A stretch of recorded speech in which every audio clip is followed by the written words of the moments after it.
select this button to display the CPA on the PPI.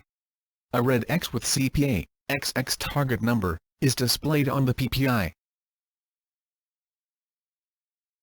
When the operator wants to monitor target data of one target, the locked target's data will stay fixed in the target data area. Only one target can be locked at a time. Click this button to get the relative bearing, speed and BCPA readings on the target data field. The target data fields are only present when targets are tracked. The Polaris radar Arpa can simultaneously display data for 2 targets. If more than 2 targets are tracked, the 2 targets that were selected last are shown. Selecting a target implies clicking in the tracked target. 2 buttons are associated with each target. Tracking mode, either manual or auto, is displayed as text below.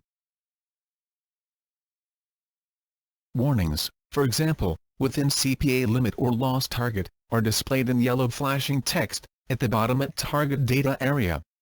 The collision warning will stay on, even when the alarm is acknowledged.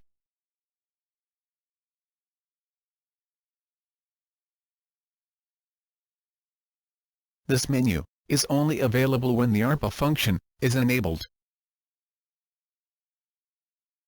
Click to open the second Arpa page. Click to display the auto-tracked zone on the PPI. It has a general form, as shown in the figure to the right.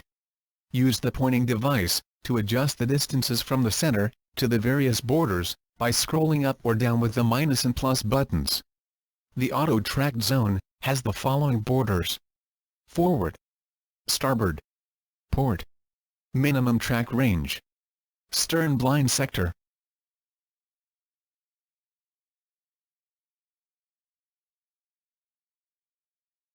The sector blanking function menu allows to blank 4 sectors by specifying bearing to sector start and stop.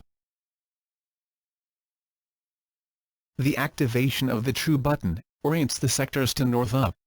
Otherwise the orientation relative. Click Active button to activate the set blank sector.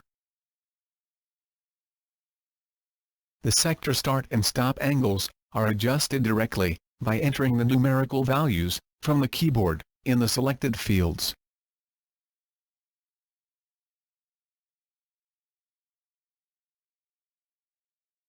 These functions, located in the lower right area of the radar screen, are operated with the pointing device drag function.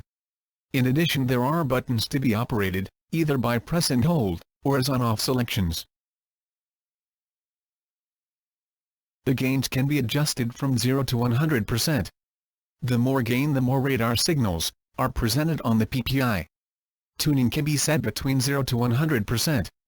The effect of the tuning is shown in the movable bar at the right of the slide. See clutter rejection can be set from 10 to 100% rejection manually, with the slide rule, when not in auto clutter mode. Rain clutter rejection can be set from 10 to 100% rejection manually, with the slide rule, when not in auto clutter mode. The boost button increments the pulse length selection. If it is normally short, it gets medium. If it is medium, it gets long. The button is highlighted when activated. Disables the automatic clutter rejection system. In auto clutter mode, the sea and rain clutter rejection settings are preset and cannot be altered manually. This button activates an algorithm that removes noise that may come from other ships' radar antennas close by. Thank you for watching. Please subscribe and click the notification bell, for you will be updated for our next upcoming video.